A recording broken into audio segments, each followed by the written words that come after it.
Jo vull felicitar a l'editora perquè és un atreviment molt d'agrair el publicar obres de teatre en valencià i que no sigui la primera, que n'estiguin moltes. I també és molt d'agrair fer una presentació d'un text de teatre en un espai que no és habitual de teatre, perquè la gent del teatre a vegades som molt embellit, i això d'obrir altres espais a mi em sembla una idea fantàstica. Jo, a veure, Lluís, jo li veig, des de luego no és la pregunta, no sé, el que jo he vist uns objectius que evidentment no seran segurament els de Lluís, perquè la lectura jo crec que és un camí de doble direcció, el que escriu vol anar a algun lloc i el que llig potser en veu uns altres, o troba uns altres camins, o troba unes altres motivacions. Lluís Mesa jo crec que té les coses clares, té el cap ben claret, no? Allò de, no sé si era l'Alícia, si no tens clar a on vols arribar, possiblement t'arribaràs a qualsevol altre lloc. Una cosa semblant, crec que és l'Alícia això, no? I jo crec que Lluís això ho té clar. Per tant, el que jo he captat del llibre és 2 o 3 objectius, que no sé si són objectius, ja repetisc, d'ell, però és el que jo he vist. És primer, en principi, donar visibilitat a uns fets concrets que van passar en el seu poble, en Estivella, com a cronista que és, historiador. A més, donar visibilitat a aquests fets protagonitzats per dones, però no només això, perquè no només reivindica altres coses i altres... En aquest llibre, vull dir, ell fa una panoràmica i a partir d'aquests fets concrets, molt concrets, a través de tot el llibre reivindica altres coses, com per exemple el vot de la dona que en aquell moment no existia, la igualtat no solament entre homes i dones, sinó entre les diferents capes socials, reivindica en aquest text la democràcia, la memòria. Vull dir, ens dona una visió panoràmica que ho fa al principi, i a mi m'agraden els referents, això ja ho havia dit a ell, els referents, tots els autors tenen referents, no? I els lectors també, no? Jo he llegit al començar el text, si qui l'hagi llegit, tota la introducció, el Lluís ens descriu tots els personatges, un per un, tenen noms, diu com van vestits, etc. I a mi això em va portar a un referent, que era un valencià, que era Berlanga, en Bienvenido Mr. Marshall, quan al principi de la pel·lícula, amb una vista, amb un plànol aeri, va explicar-nos d'aquell poble, va explicar-nos cada un dels personatges, com és, quins són els seus somnis, a què es dedica, de qui és home, de qui és tia, de qui no sé què. A mi em va portar a allò. I un altre referent, un altre valencià, que és Dario Fo, que ja sé que és italià, però ser italià és una manera de ser valencià, Miro Fellini i tot això, que sempre que parlem de Dario Fo ens oblidem de la dona, que és Franca Rame, que també és molt important en els seus textos. I que en Així no paga ni Déu, Dario Fo partix d'una reivindicació concreta també, com el 11 de maig, de 2 dones que es rebel·len contra una pujada de preus i ahir provoquen que totes les altres dones d'un lloc, d'un poble, no recordo ara, si no paga ni Déu és situada en un poble, no? És que ell l'ha feta. Esta es una barriada. Era una barriada, exacte, sí, de ciutat, barri obrer. És veritat, sí. I a partir d'això reivindiquen també tota una sèrie de coses, vull dir, ens dona una visió, una panoràmica de la societat del moment. Això és el que a mi m'ha...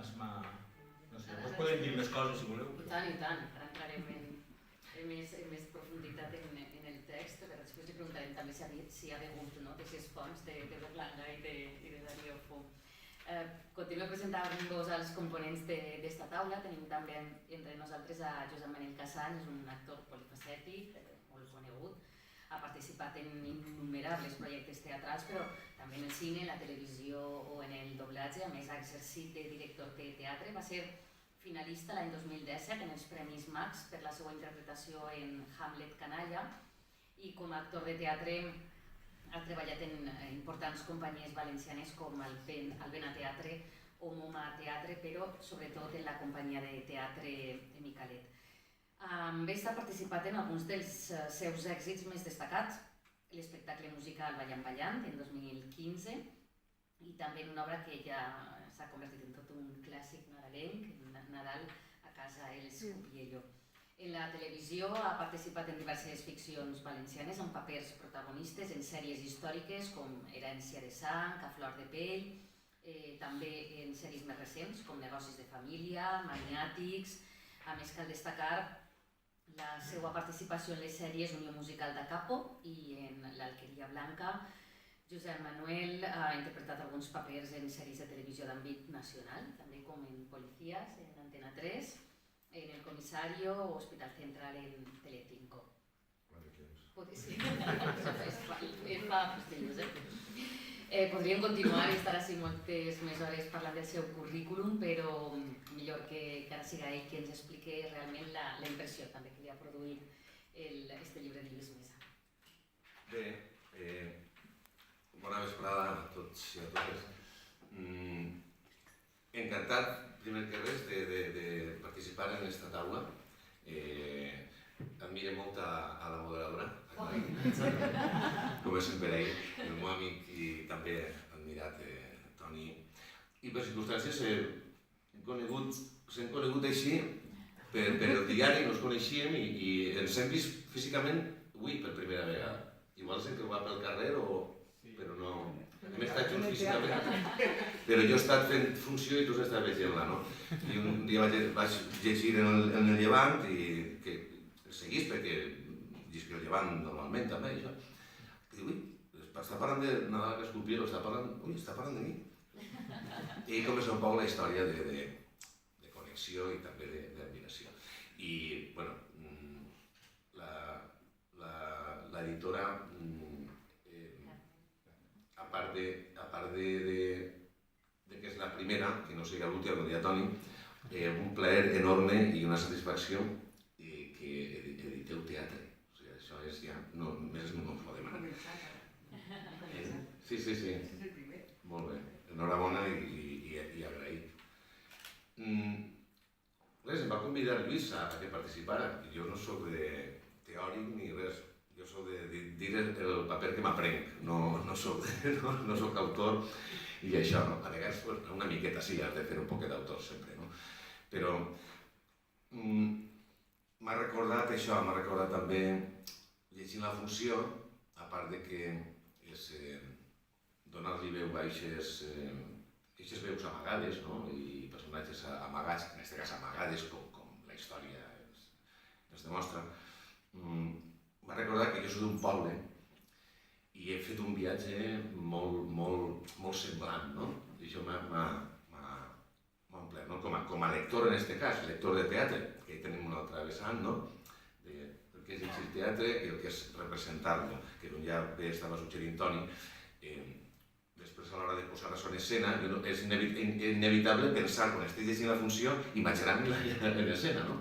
Des del punt de vista de director i d'actor. I te ho pots imaginar de moltes maneres, però sobretot m'ho imaginava amb elles de veres, o amb les filles, o amb les netes, o amb gent d'Estivella que contara aquesta història. Això seria teatre, ja no es podia demanar més. és molt complicat, vull dir, és un repte total per a actrius representar aquesta funció, perquè té aquesta essència i aquesta particularitat tan de veres, d'arrel, que no és fàcil això fer-ho. Són personatges molt localistes, molt teus, molt com els de Montcada. Jo soc de Montcada de l'Horta i he fet un viatge per l'església, les festes, tot això.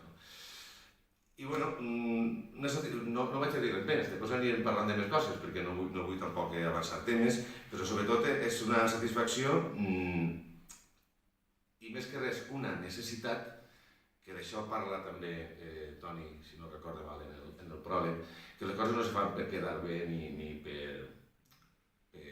se fan per necessitat, no? I és el que fan aquestes dones, ho fan per necessitat. I el teatre se fa també per necessitat, i crec que tot ho fem per necessitat. I fins així, si us pareix. Molt bé, cert, no? El que deia Josep Manuel, que ens trasllada, no? Un poc la lectura de... Si Toni deia que ens traslladava uns referents literaris, també ho fa en l'aspecte personal, no? Estàs llegint i no pots... És inevitable, no? No pensar en els teus referents més pròxims, familiars, reconeguts del poble. Bueno, pues ja han presentat els membres d'esta taula, però ens queda donar pas al pare de la criatura, al pare d'este llibre que ens ha acomboiat així esta vesprada plujosa, però que millor no, que estarà així en el Museu de la Ciutat per a parlar d'aquestes 11 dones. És Lluís Mesa, jo crec que poc més a afegir, perquè tots els que esteu així el coneixeu quasi més bé que jo. És una persona molt polifacètica, tot i la seva formació com a historiador, realment els seus quefers són variats, diversos i innumerables. Exerceix com a gestor cultural i tècnic lingüístic, és articulista de premsa, setmanalment publica, com deia José Manuel, i ahir va començar la seva relació, una columna en la secció Panorama del diari Levante El Mercantil Valenciano, però també en l'edició comarcal del Camp de Morvedre té una secció històrica titulada De Cent en Cent, que existeix des de fa 10 anys. A més, té una altra columna quinzenal en el periòdico de aquí titulada 25 línies i un paper. És cronista oficial d'Estivella des de l'any 2011 i coordina el grup de cronistes del Camp de Morvedre i Almenara. Ara forma part de la Junta de Govern de l'Associació de Cronistes del Regne de València. Ha publicat més d'una vintena de llibres dedicats a la història local, la literatura i al món festiu especialment. Està molt vinculat al món faller, és secretari d'actes de Junta Central Fallera i és membre de l'Associació d'Estudis Fallers. També podríem estar així unes quantes hores més parlant del seu currículum, però com que vosaltres el coneixeu molt i ell és l'autor d'este llibre, el que volem és que ens expliqui ara ell breument com ha sigut el fer escriure, de crear aquesta obra. Molt bé. La veritat és que, primer, gràcies a tots i a totes per haver acceptat el repte d'estar en aquesta taula, que ja és d'agrair. I la veritat és que, què dir, perquè una vegada que has escrit un llibre, potser s'has dit i què fas? Altra vegada dir-lo és complicat, no? I jo crec que un dia com avui que presentem un llibre, la paraula més important ha de ser gràcies. Vull dir, a totes les persones que esteu ací, a totes les persones que heu llegit i a totes les persones també que d'alguna manera m'han inspirat l'escriure, no? Que realment la inspiració més essencial són les dones.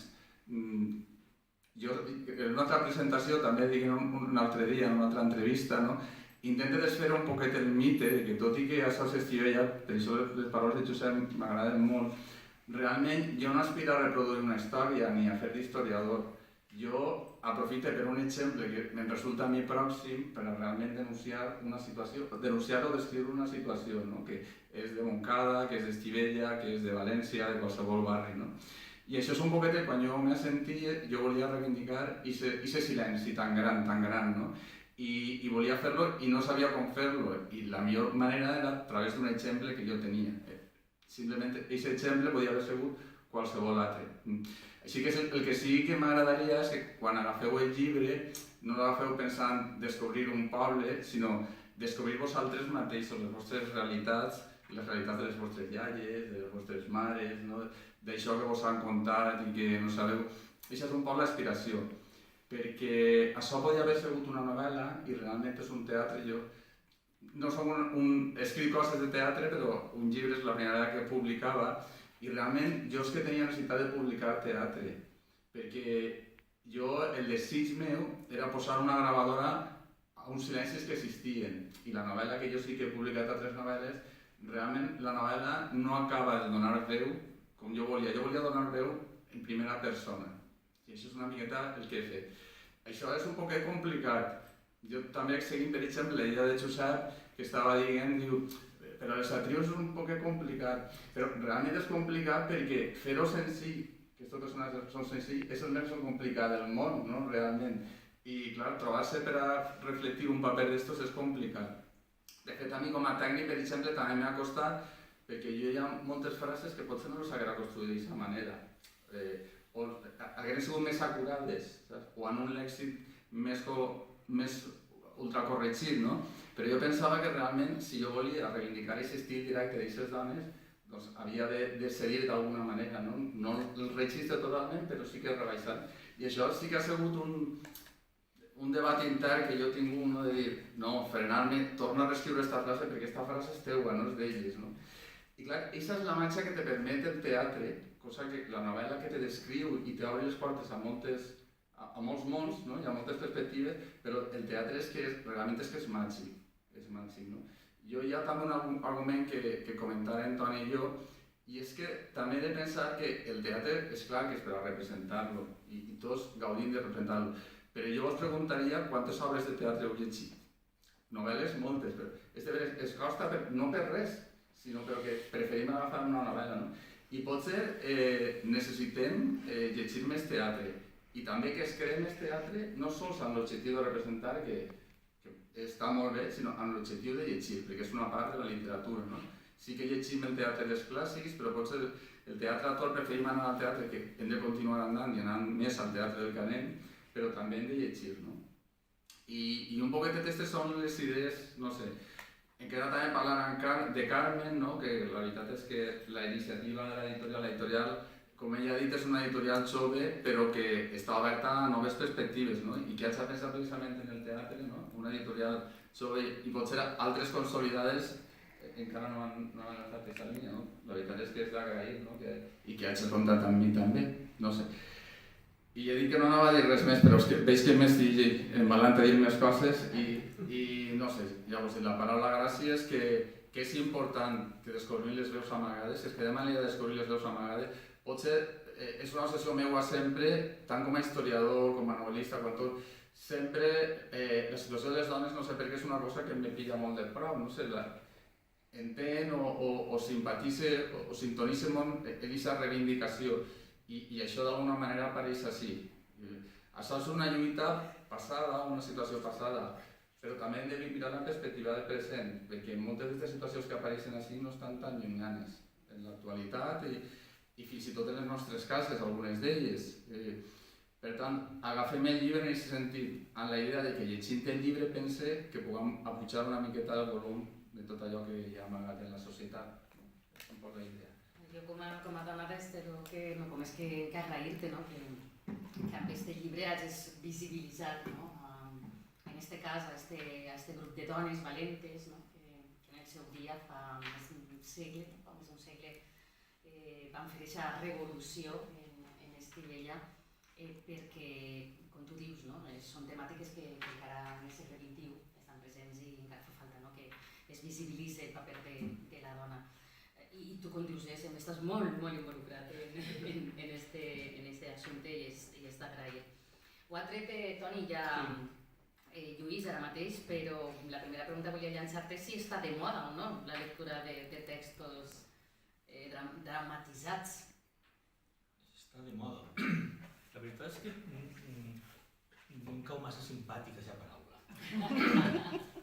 Lo de la moda, casualment, la setmana passada... Què passa, en veritat? La setmana passada que estava en el món de l'art en general, la paraula moda jo no l'acabo d'entendre.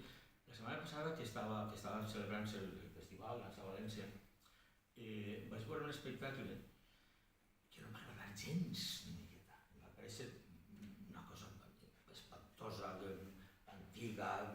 Bueno, i així una persona de l'organització em diu no, diu, pues això està de moda en Europa.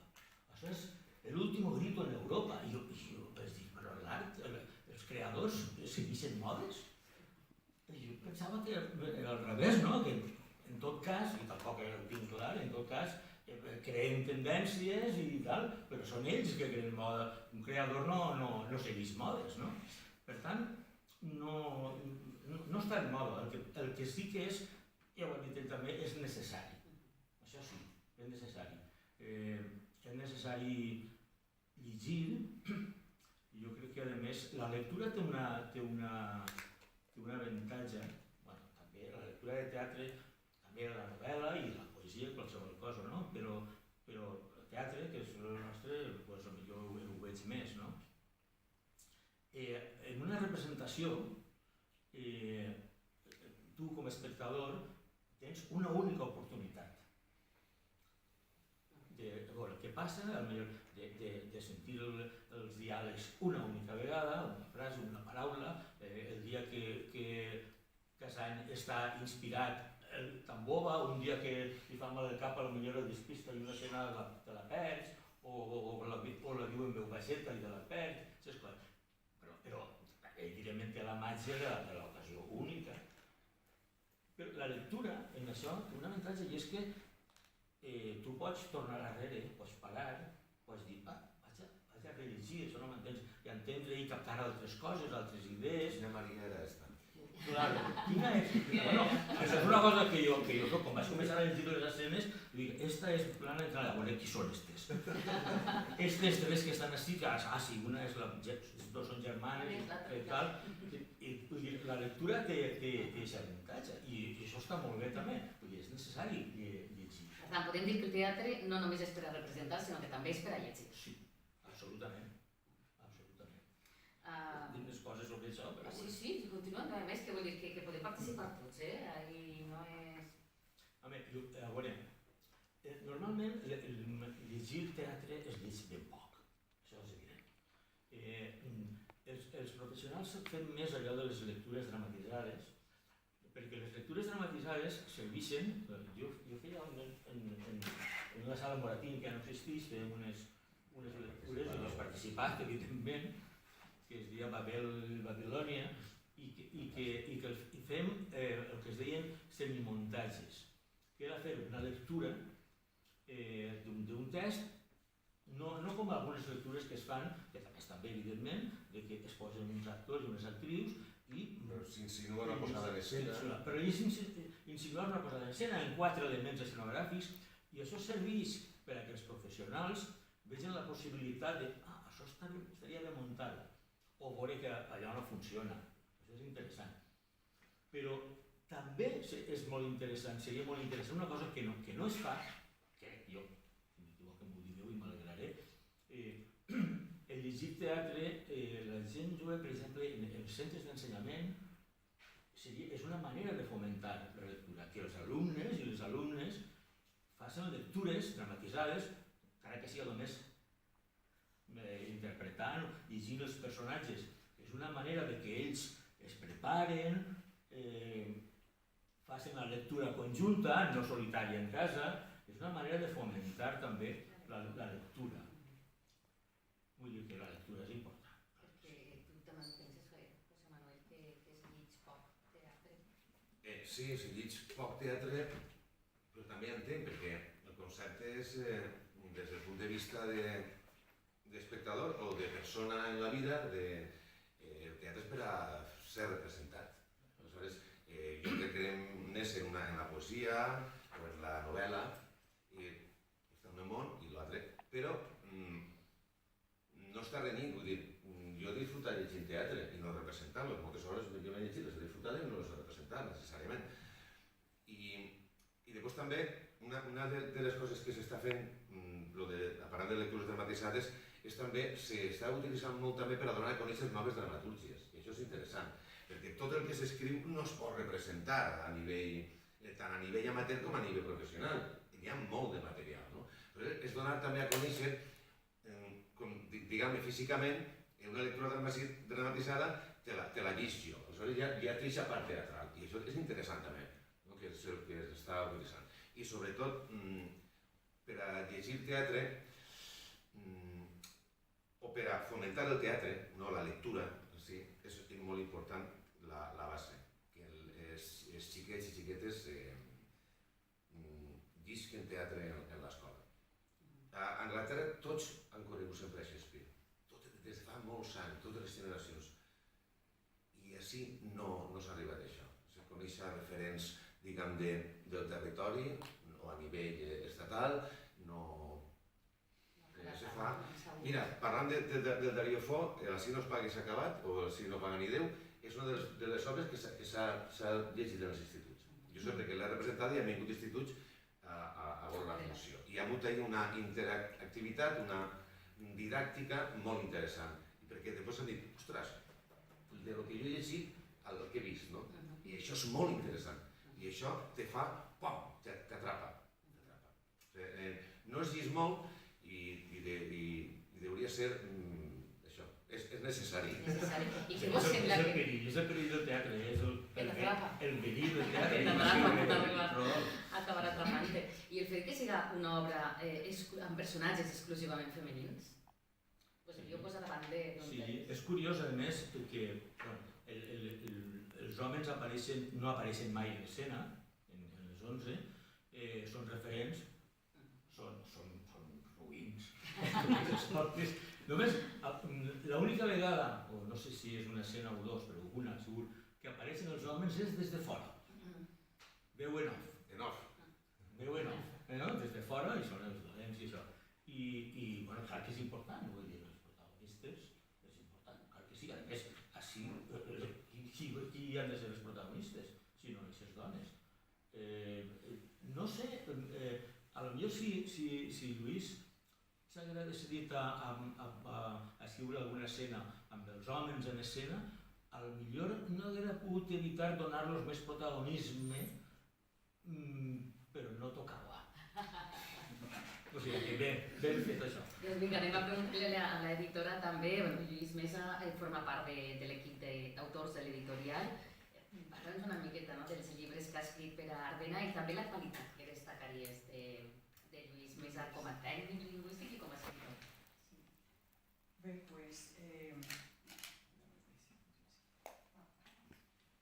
Lluís ha coeditat i ha editat amb nosaltres, ha col·laborat amb 6 llibres de tema del valencià, com tu has dit, d'aptes per als nivells dels exàmens, de la llengua, i la veritat és que, clar, tu ja el coneixeu, però a banda de que és un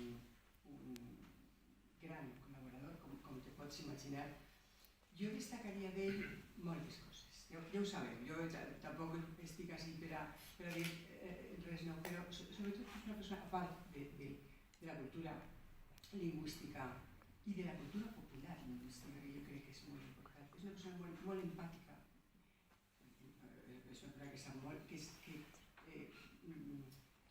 es fica en escena perfectament i molt meticulosa, per exemple. Té coses que jo, des de com soc dona, aprecio molt més. Aquesta empatia per a les dones de sempre, no per el llibre de sempre. Moltes coses, té moltes qualitats. Sap escoltar perfectament, moltíssim. Jo crec que dels homes que més, la seva dona que està per ahí, com sap escoltar, Lluís? És que és fantàstic. I després està, com és tan empàtic, es fica en el lloc. I de la mateixa manera fa en l'editorial. És a dir, participa en els treballs de l'editorial. Clar. Com sap el que, reunions i tal, sap el que volem, participa pensant sempre en ell, més que en ell, i implicant la seva sapiència, pressupost, què és millor per a l'editorial, què és millor per a aquest moment, què és millor per a la presentació de tal. I això seria, sí, fantàstic. I com creus que els lectors i les lectores acolliran la lectura d'aquest llibre? Bé, el tema tema del teatre, com hem dit, per a nosaltres és una aposta. Ja hem fet, nosaltres tenim una distribuïdora pròpia i hem fet un servei de novetat, ja tenim llançat. És una aposta. La veritat és que pel moment que ha eixit està molt bé, perquè és lluny, té coses que són fixes per a que siga, no dic un èxit, no és un bestseller, ja ho sabem, però sí que té coses, el moment que ha eixit, la persona que ha escrit, és ell, i no, per donar-me flors, però la pròpia distribució, com hem fet, la introducció, nosaltres diguem la introducció als ciberters, com ho han rebut? No ho sabem perquè està en este moment el que diguem, estem en el servei de novetat, que és el posicionament en els llocs de venda i ara la gent el veu. I després, ja ho veurem. Després de la fi del llibre ja ho veurem. Que signarà allí. Tornarem a reunir-nos per a parlar. Estic molt contenta. Doncs que ens expliqui l'autor si ha fet algunes altres incursions prèviament a esta en el món del teatre i per què t'has decidit? Ja ho has avançat una miqueta d'ells, però per què has triat el format teatre i no novel·la per a contar esta història? Sí, un poc és el que dia, no? Que pareix que és en directe. I a part jo aprofitaria, l'altre dia tenia una conversa i em diuen no, és que he de retrocedir els personatges i tal. Jo penso que la màgia que té el teatre respecte a la novel·la és que no cal retrocedir, és a dir, tu et claves en el que diga el personatge i té igual que el personatge estiga escrit que va en tal roba, i això és la màgia, que tu en la novel·la sí que has de retrocedir, no? A veure aquesta escena perquè t'ha pillat un poc i no, i has de... Així realment t'has de deixar dur. I això és la màgia que té llegir el teatre, saps? Que és deixar-te dur, ja farà, ja desfarà, ja se pegarà un colp, ja discutirà, ja no sé... Deixa, no penses si és Maria, Marieta, no sé què, tu deixa que parli. És un poquetet aquesta màgia que vos deia jo, per això m'he decidit pel teatre. I jo crec que incidint en el que diu abans és que hem d'ensenyar a llegir teatre en les escoles. És que ja sé que ja fer llegir en les escoles ja costa, ja és un repte molt gran, però potser s'estem perdent un apartat important com és llegir el teatre, perquè en aquesta societat nostra tan individualitzada, que també estàveu dient, és que llegir teatre permet llegir en comú, és a dir, llegir una novel·la en comú és més complicat, no dic que no sigui fàcil, no? Però llegir en teatre és que te l'estan posant, saps? Literalment perquè pugues col·laborar, compartir, no? I no sé, i això és la màgia, i això és l'opció del teatre, que no és la primera opció, és a dir, ja estic pensant, pegant-li voltes a 2 o 3 coses més, perquè penso que no sé, que ixen a soles els personatges. Ah, sí? Com una segona part? No, una altra cosa. Espera que jo volia afegir una cosa. Sí, tant. Jo crec que vaig utilitzar una paraula que m'agrada, que és el ser consumidors de. I ens serveix, i ho dic perquè ara vaig a treure el telèfon, perquè esta matí m'he apuntat una reflexió en el mòbil. M'havia pres 4 minuts després, però esta matí anava en un taxi i m'he pres una altra. I m'he apuntat això. Igual és una tonteria, però m'ho direu, perquè aquestes coses que sí en un moment, jo m'he apuntat. Ho dic perquè el fet de llegir o estar actiu en qualsevol art, de repente m'he pensat que ens fa creadors també. Jo m'he apuntat aquest matí. Quan contemplem art, el llegim, l'escoltem, estem contribuint a l'art, estem sent mecenes. És a dir, a més perquè comprem un llibre, perquè comprem una entrada per al teatre, perquè comprem una entrada per anar al museu, estem contribuint. No som els Medici, però estem contribuint, no? Inclús a vegades estem creant, això potser ja és més discutible. No sempre l'art és per a ser contemplat per altres persones. També pot ser un acte creatiu íntim, personal, bonic, plaent per a tu. Allò que deia abans de fer la teua interpretació, com fa la seva interpretació el director o l'actor. Tu estàs creant i no necessàriament estàs creant per a que els altres consumisquen el que tu crees, sinó que és un acte creatiu, íntim, personal, teu. I això em sembla bonic, no sé si és una borrada. Absolut. Jo crec que tots hem experimentat aquesta sensació. Això em suggereix un poc una cosa que deia Tolstoi, idea de l'artista, que l'artista no és aquell que es crea en una acadèmia, té títols, tal, sinó que, o que ven molt, sinó que és aquell, vull dir, que jo passava en el teatre, hi ha ell seria feliç escrivint-se-ho a ell sense mostrar-ho al públic, però n'hi ha una força invisible que l'obliga a fer-ho. Ho dic perquè com a actor i com gent de teatre és així, jo no faria falta mostrar-li res a ningú, però hi ha una força invisible que t'obliga a fer-ho. Aquesta força invisible i l'amor que li tens a la humanitat, que dius, anem a participar, sempre està aquesta cosa també de participar, no? De pinya, de societat, sentiment col·lectiu, de col·lectiu, de les 11 més les altres que ixen. Si no, no... La gent quan està creant sempre s'ha dit que l'època, el bonico d'estar creant són els assajos, això és quan més es disfruta, quan els actors més disfruten, els actrius assajant i tal, després ja evidentment representar cara al públic, sí, però el procés creatiu, això t'enriqueix, és el que més enriqueix a tots, no només actors, els gestors també, els productors, els regissors, etc. A les 11, deia, les 11 protagonistes les coneixem, però m'agradaria que ens parlara, Lluís, un poc del personatge que apareix en el pròleg d'Amàlia Alegre. Qui és?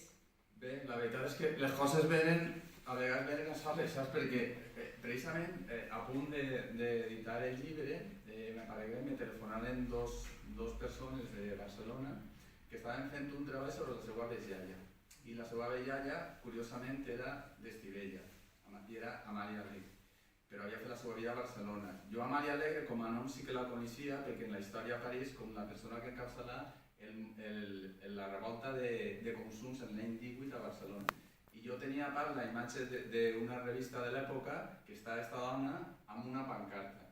I ahí sí que estem parlant d'una revolució, no és el tema d'Estivella, estem parlant de 4.000, 5.000 persones, d'estar 15 dies, de prohibir fins i tot en aquesta revolució que volien els homes participar i no deixar que participava cap home. Algunes fotografies històriques veuen fins i tot l'escalinata del govern civil de Barcelona va estar enderrocada, és a dir, va ser un moviment molt fort.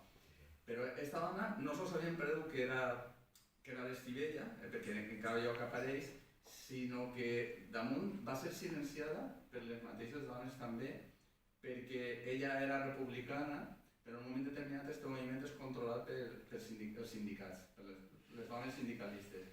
I és una realitat que em va fer pensar en quant silenci hi ha en la vida, no? A banda dins de les dones que estaven a fora silenciades precisament per aquesta opció, que era una opció progressista també, però diferent, no?, al sindicat. I clar, em vingué el moment que jo estava posant això i este personatge que estava per descobrir, la veritat és que es mereixia un llibre. I com definiries el llibre? És una obra històrica o feminista? Jo feminista abans que històrica. Jo soc historiador, però és que jo no vull fer història, perquè jo d'aquestes manifestants jo ja he fet la seva història, he escrit els seus llibres.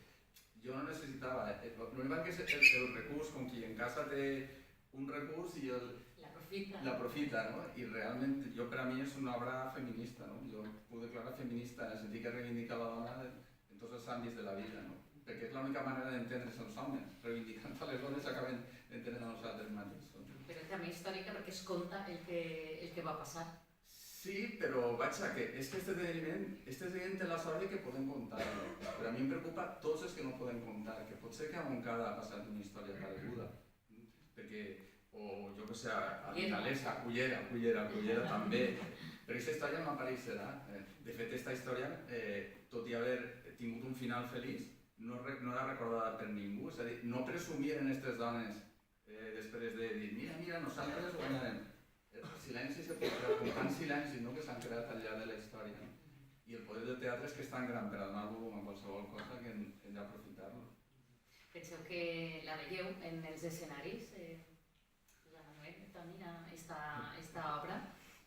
Jo me l'he anat imaginant, de totes maneres, inclús he vist els homes que eren titelles que ho feien el mateix, per exemple.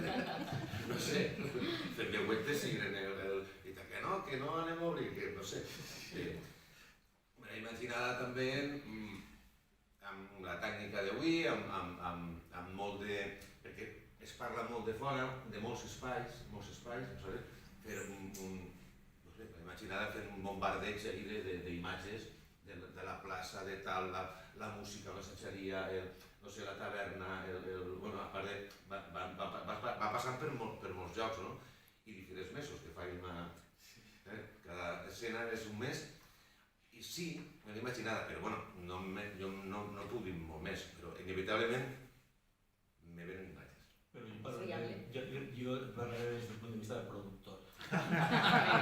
És viable presentar este text? 11, per a una companyia professional, per desgràcia ara, és inviable. De moment és inviable. Per una companyia professional privada, per a una institució no tant, evidentment. Però bé, de totes maneres, aprofitant això, sí que hi ha una cosa que ell també l'apuntava, i jo crec que me l'apunté en el programa, si no recordo mal, és la possibilitat de que, com ella ha dit, de que les dones d'Estivella la representaren. Si és un fet concret que per a Estivella té importància, vull dir, serà una cosa, com ha dit Lluís, de reivindicació de les dones en general, aprofitant un fet concret que pot inclús perdre la importància al costat del fet de la reivindicació de la dona, etc. No? Però, com que és un fet concret allà, es podria perfectament, des de l'amateurisme, ben entès, evidentment, a Estivella hi ha un grup de teatre, no? Que es podria muntar de manera que, com tantes coses i tantes tradicions que hi ha en altres pobles, cada any es representa aquella fita. A les 11 de maig, cada any, el dia 11 de maig, o quan siga, el grup de teatre representa amb les dones, les filles, les netes, i que això, és dir, que vaig a representar, és dir, nosaltres mateixes, d'Estivella, representem davant, jo faig el paper que feia la meva àvia, jo faig el paper que feia la meva tatara, i continuar viu aquest esperit, que això el que fa és avançar, per a fer-nos reflexionar contínuament d'aquestes coses que estan sempre pendents, que les reivindicacions de les dones i tantes altres, però les dones especialment, i en aquest cas s'interessa més, no, les dones, sobretot les dones, els homes al costat, però un passet darrere, no es poden adormir en això.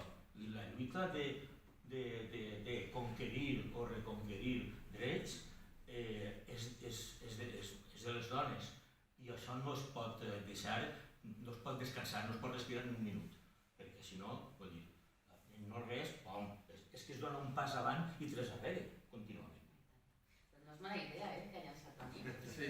Poder anar Jo, representant cada any. i la idea de Josep també, a veure, la que jo m'imaginava, realment tots els personatges és molt de personatge, però és que realment en això no cal que estigui en 11, perquè podríem parlar de moltes veus en nous que es combinaren en diferents tècniques, saps? Sí, això ja... Poden reduir, Sí, que això fa anar de... Però en Estivella hi ha 11 dones. Sí, més.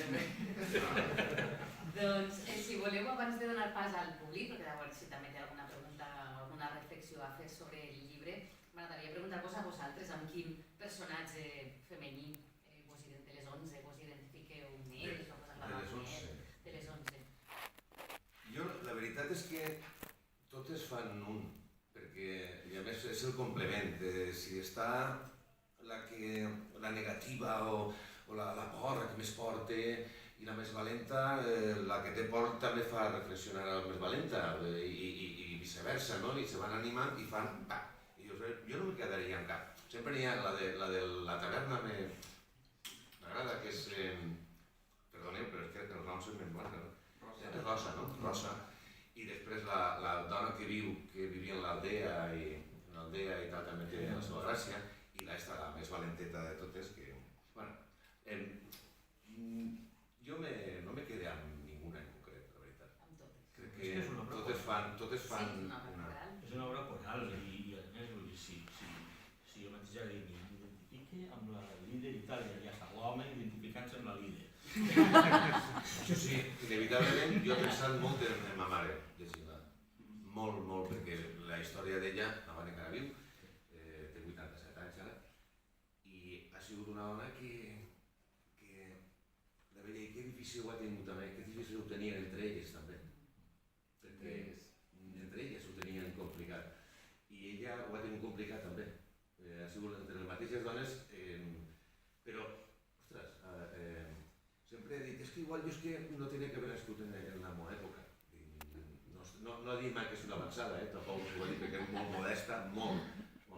Però dius, és igual, hi ha que lluitar sempre en l'època que... Però tenia molt complicat, molt complicat. No, però hi ha una cosa que reflexa també, ara que això recordo, que precisament per l'educació, però que dius que moltes dones fan callar a les altres, també hi ha ahí uns diàlegs de que necessitem els homes, hem de tindre una parella, hem de buscar un home perquè ho necessitem, perquè ens protegirà, perquè tal, i tota aquesta era la qüestió, no és perquè ells pensaven així, és que ens educaven a tots d'aquesta manera. I nosaltres buscàvem per fer el paper de quan no volies i la dona assumís moltes vegades, per això de vegades veus actituds masclistes en dones i dius, bueno, és que ens han educat així, i hi ha una lluita ahí llarga. Carmen, Lluís, no sé, vinga, vosaltres jo també em Jo la veritat és que queda mal perquè comparar tot és igual, però jo, no sé, m'identifique, a cada moment és una lectura coral, no? Però sí que és de veres que per a mi Mercedetes és...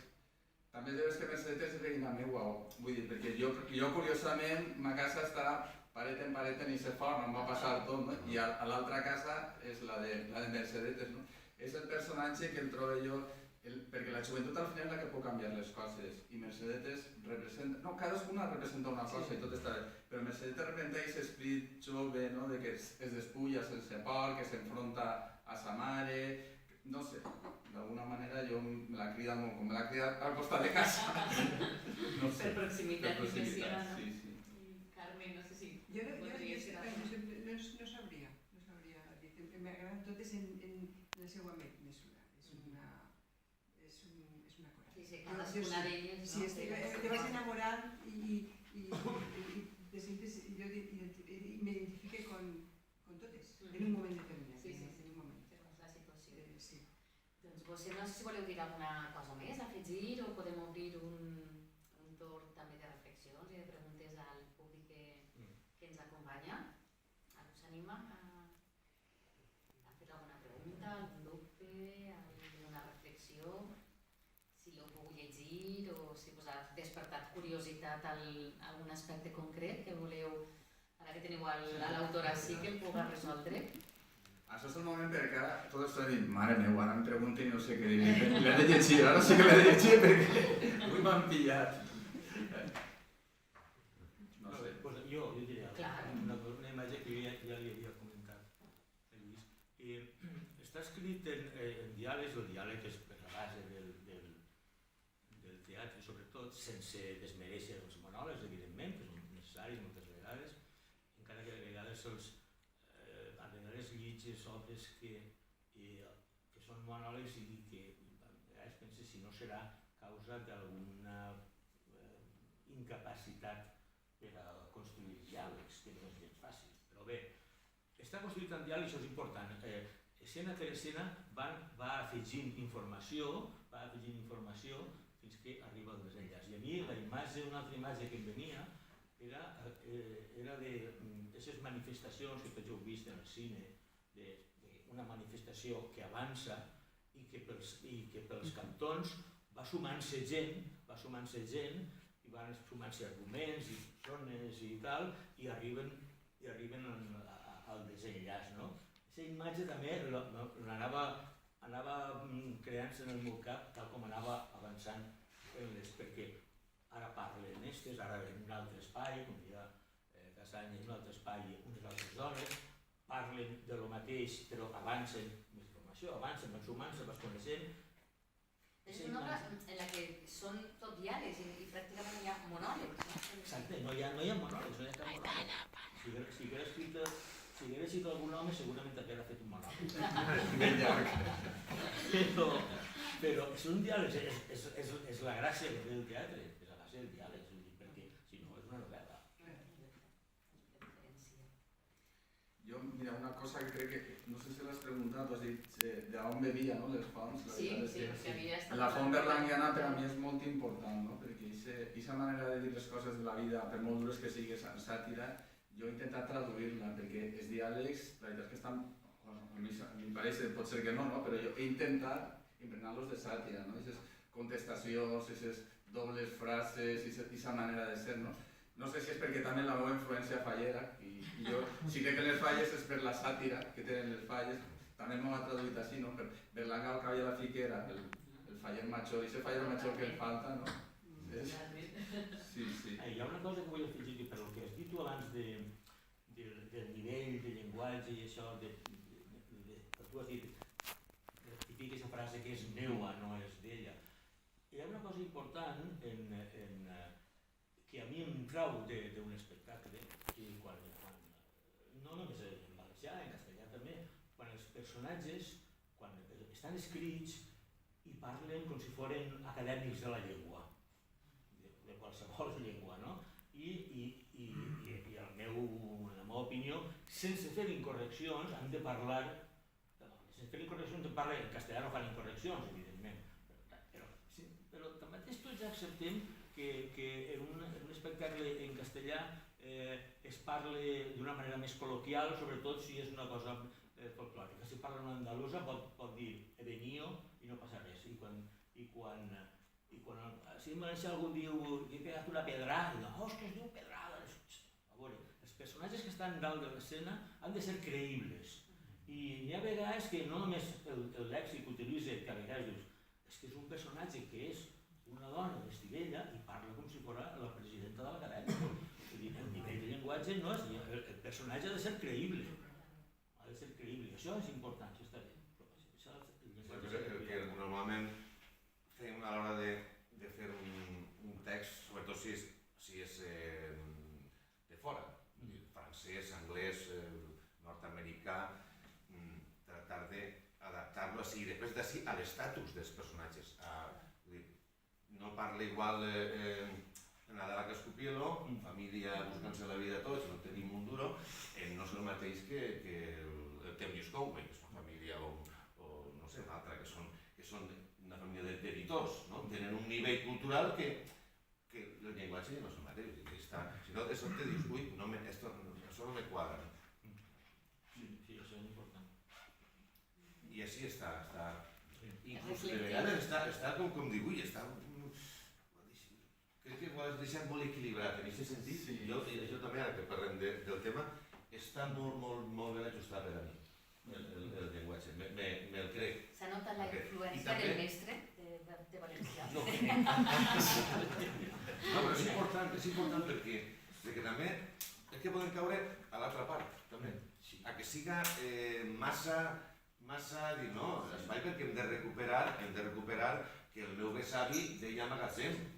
I mon pare es reia d'ell perquè deia magatzem, i diu magatzem, i jo diu almacén. No, espai que hem de recuperar. Això està ben equilibrat.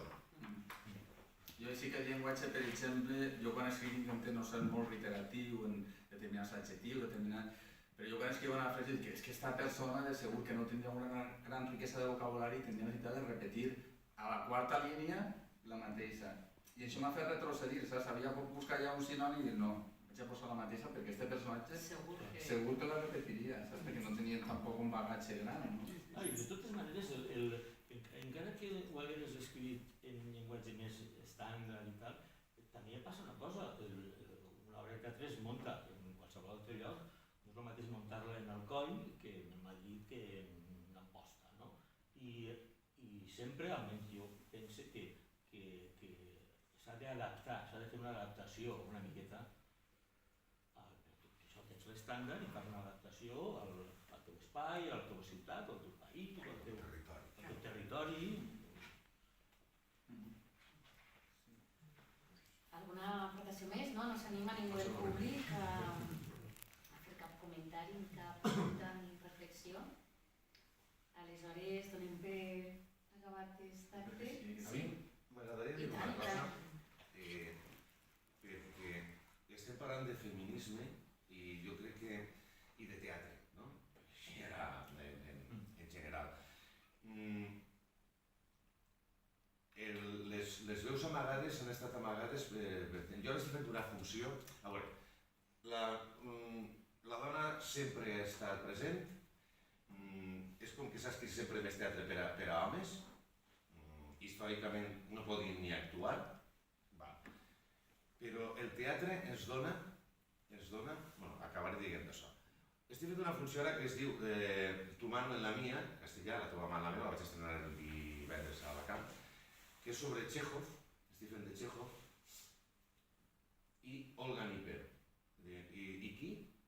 Txékhov sí, però i Olga Niper va ser la seva dona els seus darrers 6 anys, que va morir. Txékhov va morir als 44 anys, i és una actriu del Teatre de l'Art de Moscou. És fundadora, junt a Stanislavski i Nevirovich, del Teatre de l'Art de Moscou. Esta dona, busques en la Wikipedia i no apareix. No apareix.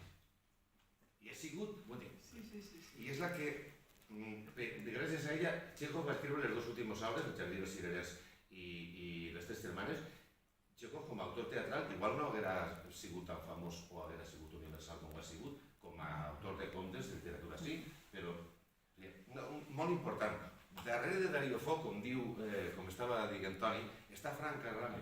Frank Carrame és mitja Darío Fo. Que Darío Fo és el... no estic dient, però...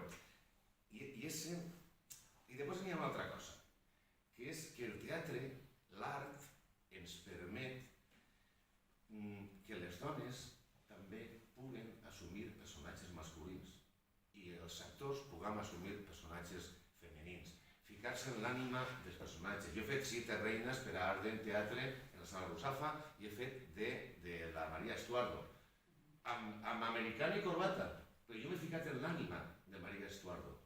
I el verí del teatre, parlant de Rodolf Sirera, al Micalet la van fer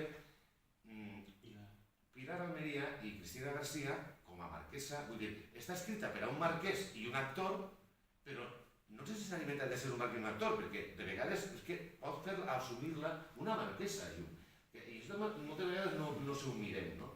I jo penso que el teatre ens permet això. Això iguala també, igualar és igualtat, no? I penso que, volia comentar un poc la cosa del feminisme i les dones en el teatre, els homes i tot això. Bueno, podríem parlar de moltes coses, però és evident que a vegades, jo a mi la veritat que descobrir aquesta dona, Olga Niper, ja la coneixia perquè soc de teatre, però a Txékhov el coneix tot el món, però ella no. I ha sigut tan important aquesta dona per a Txékhov que flipa que no estiga ni en la Wikipedia. És al·lucinant. Jo he posat un altre exemple de dona silenciada. I alguns ho coneixereu, si no tots, les fosses comunes que hi ha a Paterna. Jo tinc allà els 2 iaios meus en 2 fosses comunes, no? Bueno, un ja l'han tret, l'altre estan. I un d'ells està en aquesta fossa famosa dels taulellets, on estan els noms, i allí n'hi ha